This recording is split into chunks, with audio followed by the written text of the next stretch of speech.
Sir, ശരിക്കും നമോ ഗോവിന്ദൻ ഭജൻസ് നമോ കുന്തിരിക്കം ഭജൻസായി മാറിയിരിക്കുകയാണ്. നമോ ഗോവിന്ദൻ ഭജൻസ് കുന്തിരിക്കും ഭജൻസ് കൂടിയായി മാറട്ടെ എന്നുള്ളതാണ് എന്റെ പ്രാർത്ഥന. ഇനി അവർ ഒപ്പനപ്പാട്ട് പാടിയാലും എനിക്കതിൽ എതിർപ്പൊന്നുമില്ല.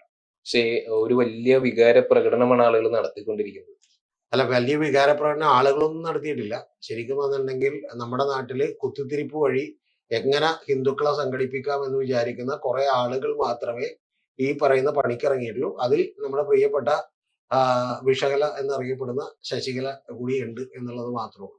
അല്ലാതെ അതിനകത്ത് വേറെ പൊതുവെ ഒന്നുമില്ല. വിദ്യാസാഗർ ഗുരുമൂർത്തിയും ഈ പറയുന്ന പുള്ളിക്കാരിയും പിന്നെ വേറെ ആളുകളും ഒക്കെ നല്ലത് പറഞ്ഞാൽ മാത്രമേ നമ്മൾ അത്ഭുതപ്പെടേണ്ടാവൂ. അതായത് അവർക്ക് എന്തോ കുഴപ്പം പറ്റി എന്ന് നമ്മൾ വിചാരിക്കണം. അല്ലെങ്കിൽ അവർ ഇതുപോലെ തന്നെ മുന്നോട്ട് പോവുക എന്നുള്ളതേ നമുക്ക് എന്ത് ചെയ്യാൻ പറ്റുള്ളൂ. കാരണം ഇവർ ഇത് മാത്രമൊന്നുമല്ല നടത്തിയേക്കണം. ഇവർ ഇതിനേക്കാൾ വലിയ പ്രസംഗങ്ങളൊക്കെ നടത്തിയിട്ടുണ്ട്. ഇത് നമ്മുടെ നാട്ടിലെ ആളുകൾക്ക് അറിയാൻ പാടില്ലാണ്ടാണ്. പ്രതിപക്ഷ നേതാവ് വി ഡി സതീശനെ കുറിച്ച് നമ്മുടെ പ്രിയപ്പെട്ട വിഷകല ടീച്ചർ പറഞ്ഞ ഒരു കാര്യം എന്താ വെച്ചിട്ടുണ്ടെങ്കിൽ, പറവൂരിൽ നിന്ന് പ്രസംഗിക്കുന്നത് വി ഡി സതീശന്റെ മുണ്ട് പൊക്കി നോക്കിയാൽ അതിനകത്ത് കാണുന്നത് പച്ചയാണെന്നാണ് പറഞ്ഞത്. മുണ്ട് പൊക്കി നോക്കിയിട്ടുണ്ടെങ്കിൽ നമുക്കറിയില്ല. കാരണം അത് സതീശനും അവർക്ക് മാത്രമേ അറിയുള്ളൂ, നമുക്കറിയില്ല. പക്ഷെ മുണ്ട് പൊക്കി നോക്കിയാൽ കാണുന്നത് പച്ചയാണെന്നുള്ള പ്രസംഗമാണ് അവര് നടത്തിയിട്ടുള്ളത്. ഒന്ന് ആലോചിച്ച് നോക്കിയേ. ജമാഅത്തെ ഇസ്ലാമിക്ക് മതരാഷ്ട്രം ഇല്ലെന്ന് അദ്ദേഹം പിന്നീട് പറഞ്ഞു. അല്ല, അതൊക്കെ ശരിയാണ്, നമുക്ക് അതിനൊക്കെ വിമർശിക്കാമല്ലോ. അതിന് മുണ്ട് പൊക്കി നോക്കിയാൽ പച്ച എന്നുള്ളത് ഈ ജമാഅത്തെ ഇസ്ലാമിയുടെ കാര്യമൊക്കെ പറയുന്നതിന് മുമ്പാണ്.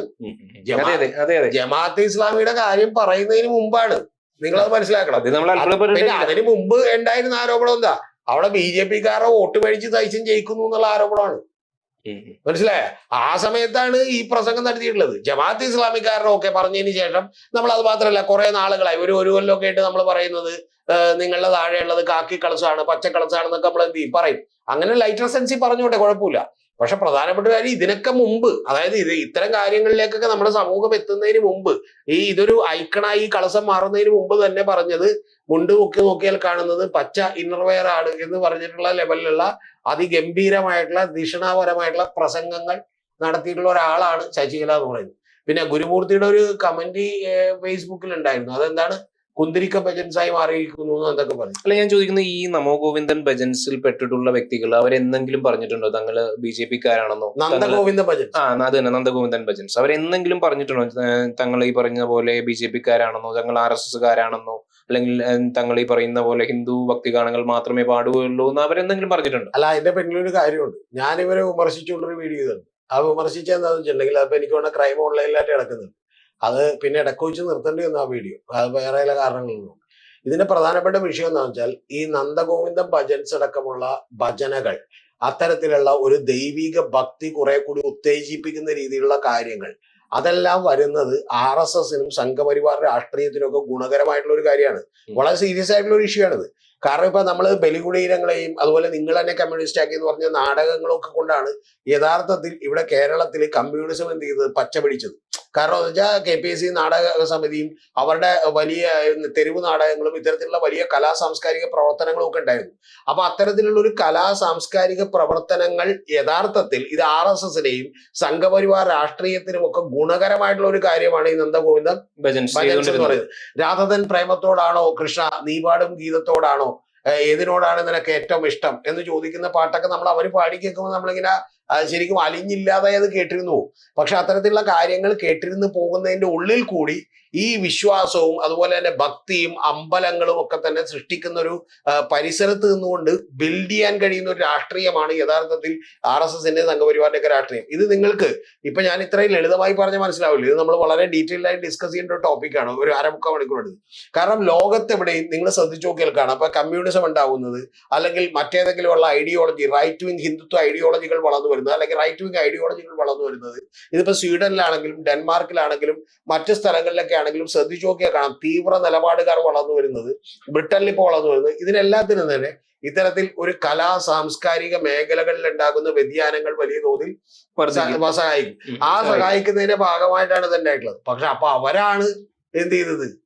കാര്യം താങ്കൾ പറഞ്ഞ RSS ആണ്, ഞങ്ങൾ സംഘപരിവാറാണെന്നൊന്നും പറഞ്ഞിട്ടില്ല. അത് ശരി, ക്രിസ്ത്യൻ ഭക്തിയാനോ കൂടി പാടിയേക്കണമെന്ന് മനസ്സിലാക്കുന്നത്. എനിക്ക് വേറെ കാര്യം, എനിക്ക് ഏറ്റവും കൂടുതൽ സന്തോഷമുള്ള ഒരു കാര്യമുണ്ട്.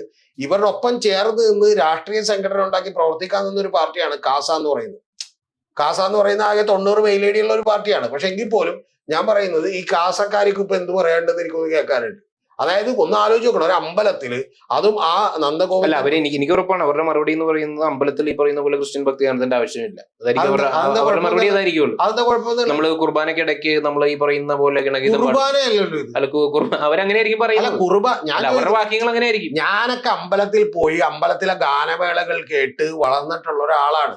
ഇപ്പൊ ഈ പറയുന്ന വൈറ്റില അമ്പലത്തിലോ പൊന്നിനി അമ്പലത്തിലോ അല്ലെങ്കിൽ നിരവധി അമ്പലങ്ങളിലോ ഈവൻ പള്ളുരുത്തിയിലെ അമ്പലത്തിലോ ഒക്കെ തന്നെ അവിടെ നിന്ന് ഒരു കലാപരമായ പ്രവർത്തനമാണ്. അതിന് പള്ളിപ്പെരുന്നാളിൽ അമ്പലത്തിന്റെ ചടങ്ങുമായിട്ട് അല്ല, താങ്കൾ പറഞ്ഞ പോലെ അല്ല പറഞ്ഞില്ലേ കുർബാന എന്നുമായിട്ട് ബന്ധമില്ല. അവിടെ പ്രാർത്ഥനക്ക് പള്ളിയിലെ പാട്ട് വെച്ചിട്ടുണ്ടെങ്കിൽ പ്രശ്നമാണെന്ന് വേണമെങ്കിൽ പറയാം.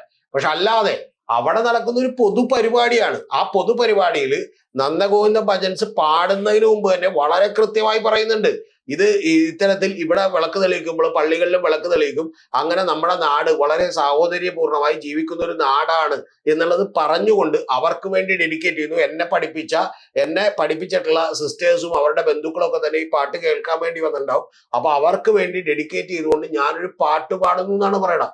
യഥാർത്ഥത്തിൽ അത്തരത്തിൽ പാടുന്നൊരു പാട്ട് പോലും സഹിഷ്ണുതയോട് ഉൾക്കൊള്ളാൻ കഴിയാത്ത ഇവർ എങ്ങനെയാണ് ഈ കേക്കുമായിട്ട് മറ്റേ അരമനകളിൽ ചെന്നത്, വരൂ നമുക്കൊപ്പം കേക്കും മീഞ്ഞും കഴിക്കാന്ന് പറയുന്നതിനാണ് യഥാർത്ഥത്തിൽ ഇവർ ഉത്തരം പറയേണ്ടത്. അല്ല ഞാൻ ചോദിക്കുന്നത്, ഇതിപ്പോ ബി.ജെ.പിയുടെ നേതാക്കന്മാർ ആരെങ്കിലും ഇതിനെതിരെ രംഗത്തെത്തിയിട്ടുണ്ടോ? നമ്മൾ അറിഞ്ഞത് ഇത് ശശികല ടീച്ചറും വിദ്യാസാഗർ ഗുരുമൂർത്തിയും പിന്നെ ഒരുപാട് VHPയുടെയും ഇവരൊക്കെ പിന്നെ ആരുടെ നേതാക്കന്മാരാണ്? അവര് മുസ്ലിം ലീഗിന്റെ. അല്ല അവര് ഈ പറയുന്ന പോലെ ബി.ജെ.പിയുമായിട്ട് ഡയറക്റ്റ് ബി.ജെ.പി പങ്കിടുന്ന BJP എന്നല്ലെന്ന് RSSന്റെയും സംഘപരിവാറിന്റെയും പൊളിറ്റിക്കൽ ഔട്ട്ഫിറ്റ് ആണല്ലോ BJP. ആണോ അല്ലേ? അതെ അതെ ആണ്. ഈ ബജരംഗ് ദൾ ആരുടെയാണ്? ബജറംഗ് ദൾ ഇപ്പൊ തന്നെ ഇവര് ഒരു സംഘടനയുടെ പ്രസിഡന്റ് ആണല്ലോ നമ്മുടെ ശശികല. അത് ഏത് സംഘടനയാണ്? അത് അവര് ഈ പറയുന്ന പോലെ ഹിന്ദു ഇതല്ല ഹിന്ദു ഐക്യവേദിയാണ്. ഹിന്ദു ഐക്യവേദി. ഈ ഹിന്ദു ഐക്യവേദി ആരുമായിട്ട് ചേർന്നാണ് നിൽക്കുന്നത്? ഈ ഹിന്ദു പറയുന്ന ഐക്യവേദി RSSന്റെയും RSSുമായിട്ട് ചേർന്നതാണ്, അല്ലെങ്കിൽ RSSും ഹിന്ദു ഐക്യവേദിയുടെ ഭാഗമാണ് എന്ന് നമുക്ക് പറയാൻ കഴിയും. അല്ലേ? അങ്ങനെ അല്ലെന്ന് നിങ്ങൾക്ക് പറയാൻ പറ്റും? അല്ല ഞാൻ ചോദിക്കുന്നത്, അപ്പൊ അങ്ങനെയാണെന്നുണ്ടെങ്കിൽ നമ്മൾ ശിവസേനയും ഹനുമാൻ സേനയും എല്ലാത്തിനെയും ഈ പറയുന്ന പോലെ എല്ലാ സംഘപരിവാറിന്റെ ഭാഗമാക്കണ്ടേ? അല്ല അങ്ങനെയാണെന്നുണ്ടെങ്കിൽ ഈ പറയുന്ന ഈ ഹനുമാൻ സേനയും അതോടൊപ്പം തന്നെ ശിവസേനയും എല്ലാം നമ്മൾ സംഘപരിവാറിന്റെ ഭാഗമാക്കണ്ടേ? ഇപ്പൊ സംഘപരിവാറിൽ പെടുന്ന പല ഹിന്ദുത്വ സംഘടനകൾ അല്ലാതെയുള്ള സംഘടനകളും ഉണ്ട്. എല്ലാ സംഘടനകളും സംഘപരിവാറിൽ പെടണമെന്നുള്ളതും ഇല്ലല്ലോ. അങ്ങനെ ഒരു കൺഫ്യൂഷനും ആളുകൾ. ഇതിനു മുമ്പ് ഈ ശശികലക്ക് മുമ്പ് ഇതിന്റെ പ്രസിഡന്റ് ആരായിരുന്നു ഹിന്ദു ഐക്യവേദിയുടെ? ആരായിരുന്നു? ഈ കുമ്മൻ രാജശേഖരൻ ആരായിരുന്നു? അല്ല കുമ്മനം രാജശേഖരൻ സ്വാഭാവികമായിട്ടും ഈ പറയുന്ന പോലെ ഈ ഒരു പ്രസ്ഥാനത്തിലൂടെ മാത്രമല്ല വളർന്നു വന്നത്. ഞാൻ ചോദിക്കുന്നത് കുമ്മനം രാജശേഖരൻ ഈ ഹിന്ദു ഐക്യവേദിയുടെ ആരെങ്കിലും ആയിരുന്നോ? പ്രസിഡന്റ് ആയിരുന്നു. നിലക്കൽ പ്രക്ഷോഭം കിടക്കുമ്പോൾ അദ്ദേഹം പ്രസിഡന്റ് ആയിരുന്നല്ലോ. അദ്ദേഹം പിന്നെ എവിടെ എത്തിയത്? BJPയുടെ സംസ്ഥാന പ്രസിഡന്റ് ആയല്ലോ. അപ്പൊ സംഘപരിവാരമായിട്ട് ഒരു ബന്ധമില്ലെന്ന് തെളിഞ്ഞു കഴിഞ്ഞു. കറക്റ്റ്. താങ്കൾ ഒരു കാര്യം ചെയ്യും, ഈ പച്ചവെള്ളം എന്താണ് വീഞ്ഞാണെന്ന് പറഞ്ഞ് കുടിക്കും. എനിക്കത് താല്പര്യമില്ല. ഞാൻ പറഞ്ഞോട്ടെ, ഈ ബജ്രംഗ് ദളും അതുപോലെ പിന്നെ ഈ രാമസേനയും ബാക്കിയുള്ള പ്രമോദ് മുത്തലിക്കും അതുപോലെയുള്ള ആളുകളും ഒക്കെ പേറുന്ന രാഷ്ട്രീയം എന്ന് പറയുന്നത് ഇവർ ഉയർത്തിപ്പിടിക്കുന്ന രാഷ്ട്രീയമാണ്. അല്ലെങ്കിൽ ഇവർ ചെയ്യേണ്ട ഒന്നാമത്തെ കാര്യമുണ്ട്, എന്ത് ചെയ്യണം? തള്ളിപ്പറയണം. ഇവരുടെ സംഘപരിവാറിന്റെ ഏറ്റവും വലിയ ഐഡിയ എന്ന് പറഞ്ഞിട്ടുണ്ടെങ്കിൽ ഇതുപോലെയുള്ള 19 സംഘടനകളുണ്ട്. അതിൽ പലരെയും പലതിനു വേണ്ടി ഉപയോഗിക്കുകയും അവര് ചില സ്ഥലങ്ങളിൽ ഞങ്ങളുടെ ആളുകളല്ല എന്ന് പറയുകയും എന്നാൽ ഇവരാരും തന്നെ പരസ്പരം തള്ളിപ്പറയാതിരിക്കുകയും. ഈ പ്രമോദ് മുത്തലിക്കിനെയൊക്കെ പിടിച്ച് ജയിലിലിട്ടതും ഈ പറയുന്ന പോലെ BJPയുടെ ഗവൺമെന്റ് തന്നെയായിരുന്നു. ഞാൻ ചോദിക്കുന്നത് പ്രമോദ് മുത്തലിക്കിനെ വിടും. ഞാൻ ചോദിക്കുന്നത് ഹിന്ദു ഐക്യവേദിയുടെ സംസ്ഥാന ഭാരവാഹിയായിരുന്നല്ലോ ഈ പറയുന്ന മറ്റേ കുമ്മനം രാജശേഖരൻ. ആണോ? ആ കുമ്മനം രാജശേഖരൻ ഇങ്ങനെ എടുത്തു വെച്ചു. ഒന്ന് ഇനി രണ്ടാമത്തത്, ഈ ശശികല പറയുന്ന എന്തെങ്കിലും ഒരു കാര്യത്തെ BJP ഇന്ന് വരെ തള്ളി പറഞ്ഞിട്ടുണ്ടോ? RSS തള്ളി പറഞ്ഞിട്ടുണ്ടോ? എന്താ പറയാത്തത്? നിങ്ങളുടെ അല്ല എന്നാണ് പറയുന്നതെങ്കിൽ നിങ്ങൾ തള്ളി പറയണ്ടേ? രഹസ്യമായിട്ട് തള്ളി പറഞ്ഞിട്ടില്ല. പിന്നെ എങ്ങനെ രഹസ്യമായിട്ട് തള്ളി പറഞ്ഞത് താങ്കൾക്കറിയോ? എവിടെ? താങ്കളുടെ ചവിട്ടി എന്നാണോ പറഞ്ഞത്? അതോ എങ്ങനെയാണ്? ഞാൻ പറയുന്ന പല സംഘടനകൾ ഇതിന്റെ ഭാഗമായിട്ടുണ്ടല്ലോ. നടത്തുന്ന ഈ പ്രസ്താവനകളെ എല്ലാവരും നിങ്ങൾ അറിയേണ്ടത്, ഈ കേരളത്തില് ഉത്തർപ്രദേശ് മുതൽ മഹാരാഷ്ട്ര മുതൽ വെസ്റ്റ് ബംഗാൾ മുതൽ നിരവധി സംസ്ഥാനങ്ങളിൽ എടുത്തു വെച്ചോ, നിങ്ങൾക്ക് ഇതുപോലെയുള്ള 50ഓളം വരുന്ന പല പല സംഘടനകളെ റെഡിയാക്കിയിരുത്തിയിട്ടുണ്ട്. കുറച്ച് പേര് തീവ്രത കൂട്ടി അങ്ങോട്ട് പറയും, കുറച്ച് പേര് തീവ്രത കുറച്ച് പറയും. എന്നിട്ട് എന്ത് ചെയ്യും? ഞങ്ങളുടെ സംഘടനയാണെന്ന് തലത്തിന് ഉള്ളിൽ പറയും, പക്ഷെ പുറത്ത് എന്ത് ചെയ്യൂല, ഞങ്ങളുടെ സംഘടന അല്ലെന്ന് കൂടി പറയൂല. ഇങ്ങനെ പലതരത്തിലുള്ള ആളുകളെ ഉപയോഗപ്പെടുത്തിക്കൊണ്ടാണ് ഇവരുടെ രാഷ്ട്രീയം ഡെവലപ്പ് ചെയ്യുന്നത്. അതറിയാനായിട്ട് മറ്റേ ജോത്സ്യനെ അത് നമ്മളെ എക്സ്ട്രീം റൈറ്റ് വിങ്ങിൽ പല വിങ്സ് ഉണ്ടല്ലോ. Extreme right wing, moderate right wing, അങ്ങനെയാണ് ഇത് പോകുന്ന കാര്യങ്ങൾ. ഇപ്പൊ എക്സ്ട്രീം റൈറ്റ് വിങ്ങിന്റെ ഭാഗമായിട്ടുള്ള സംഘടനകളാണ് ഈ ഹിന്ദു ഐക്യവേദിയും ബജറംഗ് ദളും എല്ലാം തന്നെ. ആ എക്സ്ട്രീം റൈറ്റ് വിങ്ങിനെ എന്താ ഇവര് തള്ളി പറയാത്തത്? പറയാത്ത അത് റൈറ്റ് വിങ് ആയതുകൊണ്ട് ഇവരും റൈറ്റ് വിങ് ഭാഗമല്ലെന്നുള്ളതെങ്കിൽ ഇവരും റൈറ്റ് വിങ് അങ്ങനെയല്ല, തെറ്റാണത്. ഇപ്പൊ നക്സൽസിന CPM തള്ളി പറയുന്നുണ്ടല്ലോ. അപ്പൊ പക്ഷേ നക്സൽ ഭാരികളെ അവര് തള്ളി പറയുന്നുണ്ടല്ലോ. അപ്പൊ അതായത് ഈ പറയുന്ന പോലെ അത്തരത്തിൽ ഒരു എക്സ്ട്രീം ലെഫ്റ്റ് ആയിട്ടല്ലേ നമ്മൾ നക്സൽസിനെ കാണുന്നത്? എക്സ്ട്രീം ലെഫ്റ്റിന് ഇവര് തള്ളി പറയുന്നുണ്ടല്ലോ. അല്ല, പക്ഷേ എക്സ്ട്രീം ലെഫ്റ്റ് ആയിട്ട് തന്നെയല്ലേ കാണുന്നത്? എക്സ്ട്രീം ലെഫ്റ്റിന് തള്ളി പറയുന്നുണ്ട്. പക്ഷേ ഇവര് തള്ളി പറയുന്നുണ്ടോ? BJPയും സംഘപരിവാറും തള്ളി പറയുന്നുണ്ടോ? തള്ളി പറയാത്തിടത്തോളം കാലം നമ്മളെങ്ങനെ വിശ്വസിക്കും ഇവര് തമ്മിൽ ബന്ധമില്ലെന്ന്? ഇവരുടെ നേരത്തെ ഉണ്ടായിരുന്ന സംസ്ഥാന പ്രസിഡന്റ് എന്ത് ചെയ്യുന്നു? BJPയുടെ പ്രസിഡന്റ് ആയിത്തീരുന്നു. അദ്ദേഹം BJPക്ക് വേണ്ടി മത്സരിക്കുന്നു. ഇത്തരത്തിൽ പല കാര്യങ്ങളും ചെയ്യുന്നു. പിന്നെ നിങ്ങളൊരു കാര്യം അങ്ങോട്ട് വിശ്വസിച്ചോ, നിങ്ങൾക്ക് സൗകര്യമുള്ള പോലെ വിശ്വസിച്ചോ, അതിനൊന്നും എനിക്ക് കുഴപ്പമില്ല. എന്നെ പറഞ്ഞ് മണ്ടറാക്കാൻ നോക്കണ്ട, അത്ര എനിക്ക് പറയാനുള്ളൂ. DYFI എന്ന് പറയുന്നത് സ്വതന്ത്ര സംഘടനയാണോ? സ്വതന്ത്ര സംഘടനയാണ്. ആണെന്നാണോ താങ്കൾ വിശ്വസിക്കുന്നത്? എന്ന് വെച്ച് കഴിഞ്ഞാൽ അതിന്റെ സ്വന്തം സംഘടനയാണെന്നാണോ വിശ്വസിക്കുന്നത്? കാര്യമില്ല. അല്ല, അത് എന്റെ പൊന്നു സുഹൃത്തെ, ഈ സ്വന്തം സംഘടന എന്ന് വെച്ചാൽ അവര് കിടക്കുന്നുറങ്ങുന്നത് ലെൻ സെന്ററിലാണ്, AK സെന്ററിലാണ്. അതുപോലെ അവർക്ക് കാശ് കൊടുക്കുന്നത് ഇതാണ്. അവരുടെ ആളുകൾ മത്സരിക്കുന്നത് CPMന്റെ കാൻഡിഡേറ്റ് ആയിട്ടാണ്. പക്ഷെ അവര് സ്വന്തം സംഘടനയാണ്. അതായത് പേരിന് അങ്ങനെ വേണമെങ്കിൽ പറയാം. അതേപോലെ DYFI CPMന്റെ സ്വന്തം സംഘടനയാണെന്നാണ് വിശ്വസിക്കുന്നതെങ്കിൽ അതേപോലെ തന്നെയുള്ള സ്വന്തം സംഘടനയാണ് എന്ത്? ഹിന്ദു ഐക്യവേദി. അതിന് തെറ്റില്ല, അത് കറക്റ്റാണ്. കാരണം DYFIയും SFI ഒക്കെ സ്വതന്ത്ര സംഘടനകളാണ്. ശരിക്കും പറഞ്ഞാൽ CPMുമായിട്ട് അവർക്ക് ഒരു ബന്ധവുമില്ല. കേട്ടിട്ടുണ്ടെങ്കിൽ ആളുകൾ ചിരിക്കും. അല്ല, CPMുമായിട്ട് അവർക്ക് ബന്ധമില്ലെന്നുള്ളതല്ല ഞാൻ പറഞ്ഞത്. DYFIക്ക് അവരുടേതായിട്ടുള്ള നിലപാടുകൾ. DYFIക്ക് ഒരു ബന്ധവുമില്ല. കാരണം അവർ ആ കിടക്കുന്നത് ലെൻ സെന്ററിൽ ഒരു റൂമുണ്ട്, AK സെന്ററിൽ റൂമുണ്ട്, പക്ഷെ ഒരു ബന്ധവുമില്ല. അല്ല, ഞാൻ പറയുന്നത് ഈ പറയുന്ന DYFIയുടെ ആയിട്ടുള്ള കമ്മിറ്റികളുണ്ട്, അവരുടേതായിട്ടുള്ള നേതാക്കളെതിരെ എപ്പോഴാണ് നിലപാട് തരണം? അത് എല്ലാം ഈ പറയുന്ന പോലെ ഒരു പോഷക സംഘടനയാണ്. വേറെ കാര്യം, CPMന്റെ സംസ്ഥാന സെക്രട്ടേറിയറ്റിൽ നിന്ന് ഒരാൾക്ക് ചാർജ് ഉണ്ട്. എന്താണെന്ന് അറിയാമോ ചാർജ്? നേരത്തെ MV രാഘവനായിരുന്നു ആ ചാർജ്. SFIയുടെയും DYFIയുടെയും ചാർജ് കൊടുക്കുമായിരുന്നു. അതുപോലെ ജില്ലാ സെക്രട്ടേറിയറ്റിൽ നിന്നും ചാർജ് കൊടുക്കുമായിരുന്നു. പക്ഷെ എന്നിട്ട് താങ്കളെ പോലെയുള്ള പച്ചവെള്ളം ചവച്ചു കുടിക്കുന്ന നിഷ്കളങ്കർ പറയുന്നത് എന്തില്ലെന്നാണ്? അവർക്ക് സ്വതന്ത്ര വ്യക്തിത്വം ഉണ്ടെന്നാണ്. അവർക്കൊരു സ്വാതന്ത്ര്യമല്ല, അവർ ഇവരുടെ പോഷക സംഘടന തന്നെയാണ്. എനിക്ക് നല്ല ബോധമുണ്ട്, താങ്കൾക്ക് അതില്ലെങ്കിൽ എനിക്ക് കുഴപ്പമില്ല. അതേപോലെ തന്നെ ഈ പറയുന്ന പോലെ സംഘപരിവാറിന്റെ സംഘടനകളിൽ ഒന്നാണ് ഹിന്ദു ഐക്യവേദി. ഇവരെന്ത് ചെയ്യും? തീവ്രത കൂട്ടിപ്പറയും. കാരണം ഇവർക്ക് ഇത് കൂട്ടിപ്പറഞ്ഞ് അവർക്ക് ശീലമുള്ളൂ. അതുകൊണ്ട് ശശികല ഇവർ വെച്ചുകൊണ്ടിരിക്കും. ശശികല ഇവരെന്ത് ചെയ്യും? ഇവര് പൂട്ട് പൂജിക്കും. ശശികല ഇവരെന്ത് ചെയ്യും? ഇൻഡയറക്റ്റ് ആയിട്ട് സപ്പോർട്ട് ചെയ്യും. അതേസമയം തന്നെ ശശികല ഒന്ന് അറസ്റ്റ് ചെയ്ത് നോക്കട്ടെ, ഇവിടെ ആരൊക്കെ പ്രതികരിക്കും നമുക്ക് കാണാം. ഇവര് സപ്പോർട്ട് ചെയ്യും. പക്ഷെ പ്രധാനപ്പെട്ട ഒരു കാര്യം എന്ന് പറഞ്ഞാൽ, എന്നിട്ട് ഈ വർത്താനവും പറയുന്നത് കേക്കുമായിട്ട് എല്ലാം പറയും ഞങ്ങളുടെ ആളല്ലട്ടാന്ന് പറയും. പിന്നെ ഇവിടെയുള്ള ആരെ പറ്റിക്കാൻ നോക്കണമെന്ന് ഇവര് വിചാരിക്കണം. കേക്കുമായിട്ട് ചെല്ലുമ്പോൾ സ്വീകരിക്കുകയും ചെയ്യും. കേക്കുമായിട്ട് ചെല്ലുമ്പോൾ സ്വീകരിക്കും. പക്ഷെ പ്രധാനപ്പെട്ട ഒരു കാര്യമുണ്ട്, കേക്കുമായിട്ട് ചെല്ലുമ്പോൾ സ്വീകരിക്കും. പണ്ട് ബ്രിട്ടീഷുകാരുടെ പോലും കേക്ക് സ്വീകരിക്കും. പക്ഷെ പ്രധാനപ്പെട്ട ഒരു കാര്യമുണ്ട്, അവരുടെ നിലനിൽപ്പോക്കി നിൽക്കുള്ളൂ. ബിഷപ്പുമാരെയൊന്നും നമ്മൾ പറ്റിക്കാൻ പറ്റില്ല. ബിഷപ്പുമാരെയോ ക്രിസ്ത്യൻ സമൂഹത്തെ ഒന്നും പറ്റിക്കാൻ പറ്റില്ല. താങ്കൾ ഇവിടെ നിന്ന് വേണമെങ്കിൽ 10-25 വീഡിയോ ചെയ്ത് താങ്കൾക്ക് സ്വയം പറ്റിക്കപ്പെടാം. അതായത് ഹിന്ദു ഐക്യവേദി എന്ന് പറയുന്നത് സംഘപരിവാറിന്റെ സംഘടന അല്ല. പക്ഷെ സമ്പൂർണ്ണമായിട്ട് ഈ പറയുന്ന BJP ഒരു ക്രിസ്ത്യൻ വിരുദ്ധമാണെന്ന് തോന്നുന്നുണ്ട്. ഏതാ സമ്പൂർണ്ണമായിട്ട് ഈ പറയുന്ന ഈ സംഘടനയൊക്കെ ഒരു ക്രിസ്ത്യൻ വിരുദ്ധ സംഘടനയാണെന്ന് തോന്നുന്നു. ഒരു വിരുദ്ധതയും ഇല്ല. പകരം ഏറ്റവും കൂടുതൽ BJP MLA-മാരും MP-മാരും ഈ പറയുന്ന പോലെ ക്രിസ്ത്യൻ സമൂഹത്തിൽ നിന്നുള്ളത് BJPക്ക് തന്നെയാണ്. അത് നമ്മൾ അംഗീകരിക്കണം. നോർത്ത് ഈസ്റ്റിലും ഗോവയിലും ഒക്കെ അരുണാചൽ പ്രദേശിലും ഒക്കെ പരിശോധിച്ച് നോക്കിയിട്ടുണ്ടെങ്കിൽ അത് BJPക്ക് തന്നെയാണ്.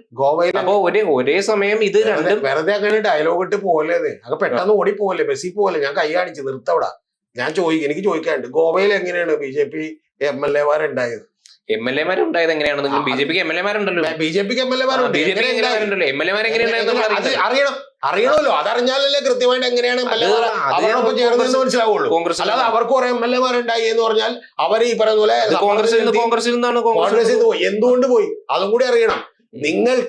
BJPക്ക് വിരുദ്ധതയുള്ളത് ഒറ്റ കാര്യത്തിൽ മാത്രമേ ഉള്ളൂ സുഹൃത്തെ. ആ വിരുദ്ധത എന്ന് പറഞ്ഞാൽ, നിങ്ങൾക്ക് ഹിന്ദു ഭൂരിപക്ഷമുള്ള സ്ഥലങ്ങളിൽ നിങ്ങൾക്ക് ഭൂരിപക്ഷം വോട്ട് കിട്ടാനായിട്ട് നിങ്ങൾ ന്യൂനപക്ഷ വിരുദ്ധത പ്രകടിപ്പിക്കും. ആ ന്യൂനപക്ഷ വിരുദ്ധത പ്രകടിപ്പിച്ചുകൊണ്ട് ഹിന്ദു കൺസോൾട്ടേറ്റ് ആണ് നിങ്ങളുടെ രാഷ്ട്രീയം. അത് ക്രിസ്ത്യൻസ് ഉള്ള സ്ഥലത്ത് നിങ്ങൾ ക്രിസ്ത്യൻസിനെതിരാവും, മുസ്ലിംസ് ഉള്ള സ്ഥലത്ത് നിങ്ങൾ മുസ്ലിംസിനെതിരാവും. അത്രേ ഉള്ളൂ നിങ്ങളുടെ വിരുദ്ധ രാഷ്ട്രീയം. ക്രിസ്ത്യൻ ഭൂരിപക്ഷ സ്ഥലങ്ങളിൽ BJP ഹിന്ദുത്വം പ്രയോഗിക്കുന്നില്ല. അതേ പറഞ്ഞുള്ളൂ. ക്രിസ്ത്യൻ ഭൂരിപക്ഷ സ്ഥലങ്ങളിൽ BJP പ്രയോഗിക്കാൻ പറ്റില്ല. കാരണം ഭൂരിപക്ഷം കിട്ടണമെങ്കിൽ അവരുടെ. പക്ഷെ തന്ത്രപരമായ മൗനമാണ്. ഇന്ത്യയെ സംബന്ധിച്ചിടത്തോളം ഇന്ത്യൻ രാഷ്ട്രത്തിൽ അവർക്കുള്ള ഏക പോളിസി എന്ന് പറഞ്ഞാൽ 79% വരുന്ന ഹിന്ദുക്കളുടെ കൺസോൾട്ടേഷൻ ആണ് അവർ പ്രതീക്ഷിക്കുന്നത്. ആ കൺസോൾട്ടേഷൻ കിട്ടാൻ ഇന്ത്യയിൽ ഇപ്പൊ ഛത്തീസ്ഗഡിലടക്കം എങ്ങനെയാണ് കന്യാസ്ത്രീകൾ ആക്രമിക്കപ്പെടുന്ന നിലയുണ്ടായത് എന്ന് ചോദിച്ചാൽ ഒറ്റ കാര്യമുള്ളൂ, ഇതുപോലെയുള്ള വിദ്വേഷമായിട്ടുള്ള രാഷ്ട്രീയം അവിടുത്തെ സാധാരണക്കാരന്റെ അകത്തേക്ക് കുത്തിവെച്ചതാണ്. ആ സാധാരണക്കാരന്റെ അകത്തേക്ക് കുത്തിവെച്ചാണ് യഥാർത്ഥത്തിൽ ഈ വിഭാഗീയത ഇത്രത്തോളം മൂർച്ഛിക്കുകയും ബൈബിളുമായിട്ട് റോട്ടിൽ കൂടി നടക്കാൻ പറ്റാത്ത അവസ്ഥയിലേക്കും ഏറ്റവും ഒടുവിൽ കന്യാസ്ത്രീകൾ വസ്ത്രം ഊരി വെച്ചുകൊണ്ട് സാധാരണ വേഷത്തിൽ പോയാൽ മതി എന്നൊക്കെയുള്ള ഉത്തരവുകൾ ഇറക്കുന്ന കാലഘട്ടത്തിലേക്ക് എത്തിയത്. ഇതിന്റെ പ്രശ്നം എവിടെയാന്ന് വെച്ചാൽ കുറച്ച് കഴിഞ്ഞാൽ ഇത് നിങ്ങൾക്ക് പോലും പിടിച്ചാൽ കിട്ടാത്ത ലെവലിലേക്ക് എത്തും. അത്തരത്തിലുള്ള ഒരു രാഷ്ട്രീയം കേരളത്തിൽ പയറ്റാനും ഐക്യവേദി എന്ന് പറയുന്ന ഐക്യമില്ലാത്ത വേദിയൊക്കെ വളർത്താനും വേണ്ടി ശ്രമിക്കുന്ന കാര്യങ്ങളാണ് ഈ കേരളത്തിൽ നടന്നുകൊണ്ടിരിക്കുന്നത് എന്നുള്ളതാണ് വാസ്തവം. അതിന് ഡിവൈഎഫ്ഐ സ്വതന്ത്ര സംഘടനയാണെന്ന് പറഞ്ഞ പോലെയുള്ള തമാശയൊക്കെ പറഞ്ഞ് നമ്മളെ ചിരിപ്പിക്കരുത് എന്ന് മാത്രമേ എനിക്ക് പ്രിയപ്പെട്ട താങ്കളോട് പറയാനുള്ളൂ. അല്ലാതെ അതിനപ്പുറത്തേക്കൊന്നും പറയാനില്ല. ഇത് യഥാർത്ഥത്തിൽ ഇവരുടെ തന്ത്രപരമായിട്ടുള്ള നിലപാടാണ്. ഏറ്റവും തീവ്ര നിലപാടുകൾ കൊണ്ട് ഇവർ പല നമ്പറുകളും ആ തന്ത്രത്തിൽ ഈ പറയുന്ന പോലെ കേരളത്തിലെ ഒരു നല്ലൊരു ഭാഗം ജനങ്ങൾ വീണ് കഴിഞ്ഞിരിക്കുന്നില്ലേ? ഏതാ ഈ തന്ത്രത്തിൽ ഈ പറയുന്ന പോലെ ഹിന്ദു ഐക്യവേദിയുടെ ഈ ഒരു തന്ത്രത്തിൽ, അല്ലെങ്കിൽ ഈ പറയുന്ന എക്സ്ട്രീം റൈറ്റ് വിങ്ങിന്റെ ഈ ഒരു തന്ത്രത്തിൽ ഒരു വലിയൊരു ഭാഗം ജനങ്ങൾ കേരളത്തിൽ വീണ് കഴിഞ്ഞിരിക്കുന്നു. അങ്ങനെ വീണ് കഴിഞ്ഞിരിക്കുന്നു എന്നുള്ളത് കൊണ്ട് ഇനി ബാക്കിയുള്ളവരും കൂടി വീണോട്ടെ എന്ന് വെച്ച് ഞാൻ മിണ്ടാതിരിക്കണമെന്ന് പറയില്ലല്ലോ. ഇനി 100ൽ 99 പേര് വീണാലും ഞാൻ ഇത് പറഞ്ഞുകൊണ്ടേയിരിക്കും സുഹൃത്തെ, കാരണം ഇത് ഇങ്ങനെ വീഴരുത് എന്നുള്ളതാണ് എന്റെ അഭിപ്രായം. ജനാധിപത്യം നിശ്ചയിക്കപ്പെടുന്നത് ഭൂരിപക്ഷത്തിന്റെ അടിസ്ഥാനത്തിലാണല്ലോ. ആയിക്കോട്ടെ, അങ്ങനെ ഭൂരിപക്ഷത്തിന്റെ അടിസ്ഥാനത്തിലാണ് തീരുമാനിക്കുന്നതെങ്കിൽ നിങ്ങൾ പിന്നെ പിണറായി വിജയൻ ഒന്നും പറയരുതല്ലോ. അങ്ങനെ എന്താ മിണ്ടാത്ത? അപ്പൊ നിങ്ങൾക്ക് ഭൂരിപക്ഷമല്ല, അപ്പൊ നിങ്ങൾക്ക് വേറെ പല അത് സംസ്ഥാനത്ത് മാത്രമല്ല അദ്ദേഹത്തിന് ഈ പറയുന്ന പോലെ അല്ല സംസ്ഥാനത്ത് അപ്പൊ നിങ്ങൾ പറയരുതല്ലോ, സംസ്ഥാനത്തൊന്നും പറയരുതല്ലോ, സംസ്ഥാനത്ത് ഇനിയൊന്നും പറയരുതല്ലോ. അല്ല ഇന്ത്യയെ സംബന്ധിച്ചിടത്തോളം ന്യൂനപക്ഷമാണല്ലോ. ഇന്ത്യയെ സംബന്ധിച്ചിടത്തോളം ഈ പറയുന്ന CPM പറയുന്ന പ്രസ്ഥാനമൊക്കെ ലോകത്തെ സംബന്ധിച്ചോളം ഇന്ത്യയിൽ ചില ന്യൂനപക്ഷമാണല്ലോ. ഇപ്പോഴും 35-36% വോട്ടല്ലേ BJP-ക്കുള്ളൂ. ബാക്കി 64% ഇൻഡിവിജ്വലി കേന്ദ്രീകരിക്കുമാർക്കാണ് വോട്ട് കൂടുതൽ. ഇൻഡിവിജ്വലി കേന്ദ്രീകരിക്കുമാർക്കാണ് വോട്ട് കൂടുതൽ. അങ്ങനെ പലതരത്തിലും ഭൂരിപക്ഷം എടുക്കാന്നേ. നിങ്ങൾ ഭൂരിപക്ഷം മാത്രമാണ് മാനദണ്ഡമാക്കുന്നതെങ്കിൽ നാസി പാർട്ടിക്ക് ഭൂരിപക്ഷം കിട്ടിയിട്ടുണ്ട്, ഹിറ്റ്ലർക്ക് ഭൂരിപക്ഷം കിട്ടിയിട്ടുണ്ട്. അവർക്ക് നല്ല പിന്തുണ ഉണ്ടായിട്ടുണ്ട്. ആ പിന്തുണ ഉണ്ടായവർ താങ്കൾ പുകഴ്ത്തിക്കോളൂ, താങ്കളുടെ ദൈവങ്ങളായിട്ട് ആരാധിച്ചോളൂ എന്നാണ് പറയണ. എന്നെ സംബന്ധിച്ച് ഭൂരിപക്ഷമല്ല പ്രശ്നം. എന്നെ സംബന്ധിച്ച് ചിലപ്പോൾ തെറ്റായ കാര്യങ്ങൾക്ക് പോലും ലോകത്ത് ഭൂരിപക്ഷം കിട്ടാം. ആ ഭൂരിപക്ഷത്തെ ഞാൻ കണ്ണുടച്ച് വിചാരിക്കുന്നില്ല, വിശ്വസിക്കുന്നില്ല. അങ്ങനെയാണെങ്കിൽ കേരളത്തിൽ ഭൂരിപക്ഷം ഇല്ലല്ലോ. താങ്കൾ ഇപ്പോഴും പറഞ്ഞ നല്ലൊരു ശതമാനം ആളുകൾ അവരൊപ്പം നിൽക്കുന്നുണ്ടെന്ന് പറഞ്ഞാൽ അപ്പോഴും മഹാഭൂരിപക്ഷം പുറത്താണ്. മഹാഭൂരിപക്ഷം ഉടായ്പിനില്ല. അവര് അമ്പലത്തിൽ ഈ പറഞ്ഞ പോലെ പാട്ടുപാടി കേട്ടു. ആ പാട്ടുപാടി കേട്ടത് താങ്കൾ കേട്ടോ? താങ്കൾ ആ വീഡിയോ ഒന്ന് ചോദിച്ചു കാണുക. അവിടെ ഇരിക്കുന്ന എല്ലാവരും അത് ഗംഭീരമായി ആസ്വദിക്കുകയും കൃത്യമായിട്ട് ചെയ്യുകയൊക്കെ ചെയ്തു. പിന്നെ വിവാദത്തിന്റെ ആവശ്യമുണ്ട്. കാരണം എന്താ ഇവർക്ക്, നമുക്ക് ആവശ്യമില്ല, കേട്ടവർക്ക് ആർക്കും കുഴപ്പമില്ല. പക്ഷെ ഗുരുമൂർത്തിക്ക് ആവശ്യമുണ്ട്, ആർക്കും ആവശ്യമുണ്ട്, മറ്റേ പോയിസൺ കലക്കും ആവശ്യമുണ്ട്, അല്ലാതെ വേറെ ആർക്കും ആവശ്യമില്ല. പിന്നെ നിങ്ങളെ പോലെ കുറച്ച് പേർക്ക് ആവശ്യമുണ്ട്. കാരണം ചെയ്ത് വിറ്റിട്ട് എന്ത് ചെയ്യാം, വീഡിയോ എടുക്കാമെന്നുള്ളതുകൊണ്ട് ആവശ്യമുണ്ട്. അല്ലാതെ വേറെ ആർക്കും ഇതൊന്നും ആവശ്യമില്ല. മഹാഭൂരിപക്ഷത്തിനൂടെ ആവശ്യമില്ല. ഭൂരിപക്ഷത്തോട് പറയുന്നതെങ്കിൽ കേരളത്തിൽ ആവശ്യമില്ല. മലയാളം സംസാരിക്കുന്ന ഭൂരിപക്ഷത്തിനും ആ പാട്ട് കേട്ടോണ്ട് ഒരു കുഴപ്പമില്ല. അവിടെ അമ്പലത്തിലെ കമ്മിറ്റിക്കാരും പ്രശ്നം ഉണ്ടാക്കിയില്ല, വേറെ ഒരു നാട്ടുകാരെ പോലും പ്രശ്നം ഉണ്ടാക്കിയില്ല. എല്ലാവരും പാട്ടും കഴിഞ്ഞ് വീട്ടിൽ പോയി. പക്ഷെ ഇവര് കുന്തിരിക്കം ഭജൻസായി മാറി എന്ന് പറഞ്ഞാൽ അത് ഇവരുടെ രോദനമാണ്. ആ രോദനം ഉണ്ടായിക്കോട്ടെ, കുഴപ്പമില്ല. ഇനി കുന്തിരിക്കം മാത്രമല്ല, ഞാൻ പറഞ്ഞ അവര് മാപ്പിളപ്പാട്ട് കൂടി പാട്ടേതാണ് ഞാൻ പറയണത്. അങ്ങനെ കംപ്ലീറ്റ് ആക്കാൻ വേണ്ടി പാടണമെന്ന് നിർബന്ധമൊന്നും എനിക്കില്ല. എന്നെ സംബന്ധിച്ചിടത്തോളം ഇനി അമ്പലത്തിന്റെ തൊട്ടിപ്പുറത്തെ സ്ഥലത്ത് വന്നിരുന്ന് ഒരു ഗാനമേള നടക്കുന്ന സ്ഥലത്ത് പണ്ടില്ലേ ഏഞ്ചൽസ് അങ്ങനെയുള്ള കുറെ, ഞാനിപ്പോ പേര് വിട്ടുപോയി, അത്തരത്തിലുള്ള നിരവധി ആളുകളുടെ ഗാനമേളകളൊക്കെ നടക്കുമായിരുന്നു. ആ ഗാനമേളകളിൽ ക്രിസ്ത്യൻ, ഇതുപോലെ ഹിന്ദു, മുസ്ലിം പല ഭക്തി ഗാനങ്ങളും ഒക്കെ ആളുകൾ പാടിയിരുന്നു. ആ പാടിയിരുന്ന കാലത്തൊന്നും ഞങ്ങൾക്ക് ആർക്കും ഒരു കുഴപ്പമുണ്ടായില്ല. നെട്ടൂരും പള്ളുരുത്തിയിലും അതുപോലെ എറണാകുളത്തുള്ള നിരവധി അമ്പലങ്ങളിലൊക്കെ ഇതുപോലെ ഗാനമേളൊക്കെ കേൾക്കാൻ നമ്മൾ പോയിരുന്നു. മനസ്സിലായോ? മൂവാറ്റുപുഴ ഏഞ്ചൽസ് അതുപോലെയുള്ള കാലഘട്ടം കേരളത്തിൽ ഉണ്ടാവട്ടെ അല്ലെ?